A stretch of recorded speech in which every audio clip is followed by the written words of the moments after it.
Supremo Tribunal Federal foi criado pela República em 1890.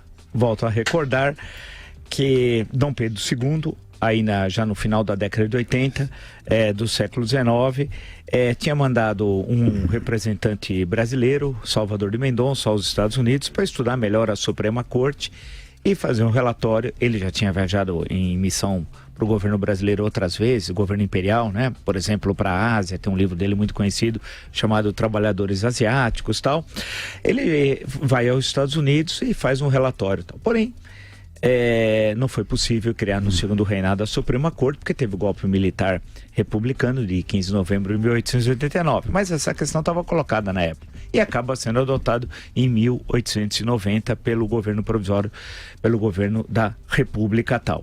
A adoção com a criação do STF, ele tem, portanto, uma história de pouco mais de um século tal. Não é, volto a dizer, infelizmente não digo com prazer, uma bela história tal, de defesa dos direitos civis, das liberdades, da democracia, muito pelo contrário.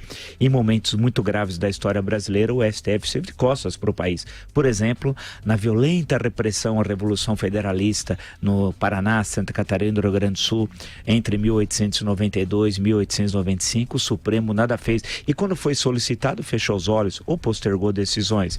No início do século XX, quando começa a surgir a chamada, entre aspas, questão social, inúmeros líderes operários que tinham nascido no estrangeiro, em Portugal, na Espanha, na Itália, mas chegaram crianças aqui com 2, 3, 4, 5, 6 anos, foram expulsos, deportados de forma arbitrária, recorreram ao Supremo, não encontraram guarida. No começo dos anos 30, a violação dos graves direitos, recorreram também ao Supremo, silêncio absoluto. Um episódio muito representativo desse fato, na deportação do Olga Benário Prestes, o que o Supremo fez? Nada. Toda a ditadura do Estado Novo teve alguma decisão do Supremo em defesa das liberdades que estavam sendo massacradas pelo ditador Getúlio Vargas? O Supremo silenciou.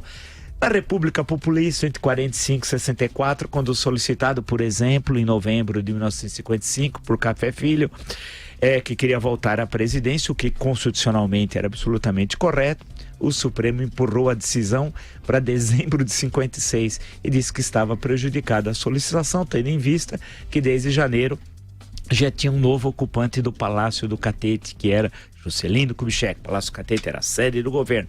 E assim por diante. Eu poderia listar nos anos 60, 70, 80, 90, podia passar pelo século XXI, exemplos não faltam. Ficaria aqui falando 2, 3, 4, uma semana, um mês, dando exemplos trágicos tal. E a sessão de ontem foi mais uma. É difícil dizer apenas mais uma, porque envolve um criminoso que governou o país por 2 vezes, elegeu uma senhora por 2 vezes. Portanto, venceu 4 eleições presidenciais. Um senhor que organizou o maior sistema de corrupção da história da humanidade, que destruiu a maior empresa brasileira, né? Que desmoralizou a justiça, que estimulou a violência, o desrespeito, a corrupção, como nunca na nossa história. Esse senhor, Luiz Inácio Lula da Silva, foi beneficiado, claramente. Antônio Palocci, por exemplo, que está solicitando o habeas corpus e não entra na pauta. Mas Antônio Palocci é desse tamanhinho. Lula é grande. E o grande acordão antirrepublicano dos traidores da pátria, qual que é? Lula não será candidato a presidente por causa da lei da ficha limpa, condenado de segunda instância, apesar que vão lutar por uma liminar. Aguardem. Na lei da ficha limpa, aguardem. Mas não vai ser preso, aí já é demais. Aí a elite fala, pera um pouquinho, aí já é demais, é vingança, porque para a elite, justiça é vingança. E o STF cumpriu seu papel triste. Foi uma sessão vergonhosa, em todos os sentidos, na argumentação jurídica, nos exemplos históricos. Um horror. Mas eu gostaria de concluir lembrando algumas palavras da bela entrevista, e foi uma boa entrevista jornalisticamente falando, de Augusto Nunes com a presidente Carmen Lúcia, que é uma boa pessoa, não digo que não é, mas ela fez algumas afirmações que eu fiquei pensando, porque eu fui aos dados. Ela disse que a capacidade física dos ministros naquela sessão, eles já estavam muito cansados de trabalhar. Mas eles trabalham mesmo? que eles estavam, diz ela, no limite e resolveram interromper a sessão e adiando a decisão para 4 de abril, por 2 semanas depois para descansar. Eles vão trabalhar na semana da Páscoa? Não. Hoje eles estão trabalhando? Não. Mas ela nos disse que o Supremo é muito austero, expressão dela. E eu pergunto outra vez e faço questão, porque são dados, com dados não se briga.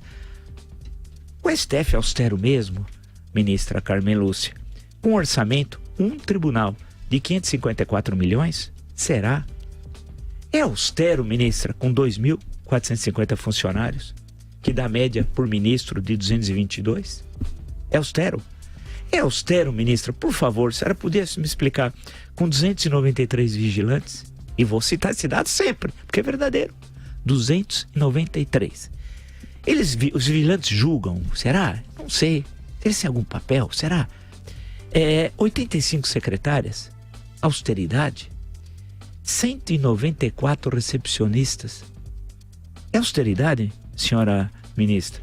25 bombeiros, 19 jornalistas, 116 serventes de limpeza, 116. Deve ser limpeza, hein? Muito limpo lá, deve ter gente com obsessão por limpeza, né? Um transtorno obsessivo. 24 copeiros, 27 garçons, 58 motoristas, e a lista é grande. Tem até dentista, auxiliares de educação infantil, e por aí vai. É austeridade? Não é. O Brasil quer esse Supremo? Não quer. Esse Supremo tem justiça? Não. Ontem mostrou mais uma vez e vai continuar mostrando enquanto essa estrutura não for mudada. Eu insisto e tenho dito aqui durante anos, essa república deu o que tinha de dar. Nós precisamos de uma outra estrutura legal e constitucional, de uma outra república. Esses 3 poderes estão carcomidos. Nós vamos ficar maldizendo durante semanas, meses e anos.